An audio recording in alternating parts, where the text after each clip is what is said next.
السلام علیکم ورحمۃ اللہ وبرکاتہ۔ محترم سامعین، آج دل بہت ہی خوش ہے اور ہر مسلمان اس خوشی کا اظہار کر رہا ہے۔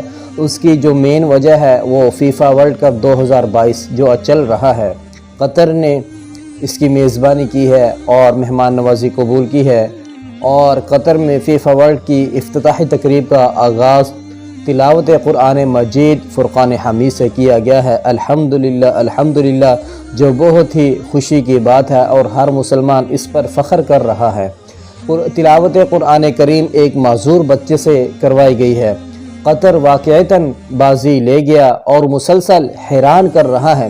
کھیلوں کی دنیا کے سب سے بڑے ایونٹ کا دعوت اسلام کا ذریعہ بنا دیا گیا ہے۔ آنے والے تمام شوقین کے لیے بہترین عطر کے ساتھ سوغاتی میوے ایک پوٹلی میں دیے جا رہے ہیں، اور دنیا بھر سے سینکڑوں علماء کرام کو اور اسکالرز منگوائے گئے ہیں جو کہ مختلف زبانوں میں تبلیغ کا فریضہ سر انجام دیں گے۔ 2000 مقامی علماء کرام بھی فیفا ورلڈ کپ کی ڈیوٹی کریں گے۔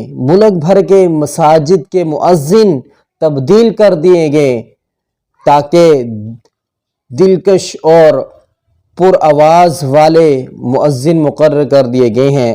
تمام مساجد کو اسلامی میوزیم طرز پر پیش کیا جائے گا، جہاں کسی بھی وقت کوئی آ کر معلومات لے سکے گا۔ ملک بھر میں قرآنی آیات، احادیث اور تاریخ اسلامی کو نمایاں کر کے فلیکس اور ہیل بورڈ لگا دیے گئے ہیں۔ قرآن مجید کے تراجم مختلف زبانوں میں اسلامی تاریخ و سیرت کی کتب بانٹی جا رہی ہیں۔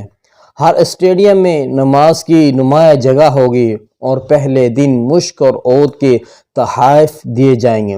الحمدللہ، یہ جو میں نے آپ لوگوں کو باتیں بتائی ہیں، یہ بہت ہی خوشی کی بات ہے مسلمانوں کے لیے، اور ہر مسلمان اس پر فخر کر رہا ہے اور قطر والوں کو مبارکباد دے رہا ہے۔ ایسی مزید ویڈیو اور آپ لوگوں کے لیے ہم لوگ لائیں گے، تو ہمارے چینل کو سبسکرائب بھی کر دیں، لائک بھی کر دیں، شیئر بھی کر دیا کریں تاکہ ہماری اس سے حوصلہ افزائی ہو سکے۔ جزاک اللہ خیرہ، وعلیکم السلام ورحمۃ اللہ وبرکاتہ۔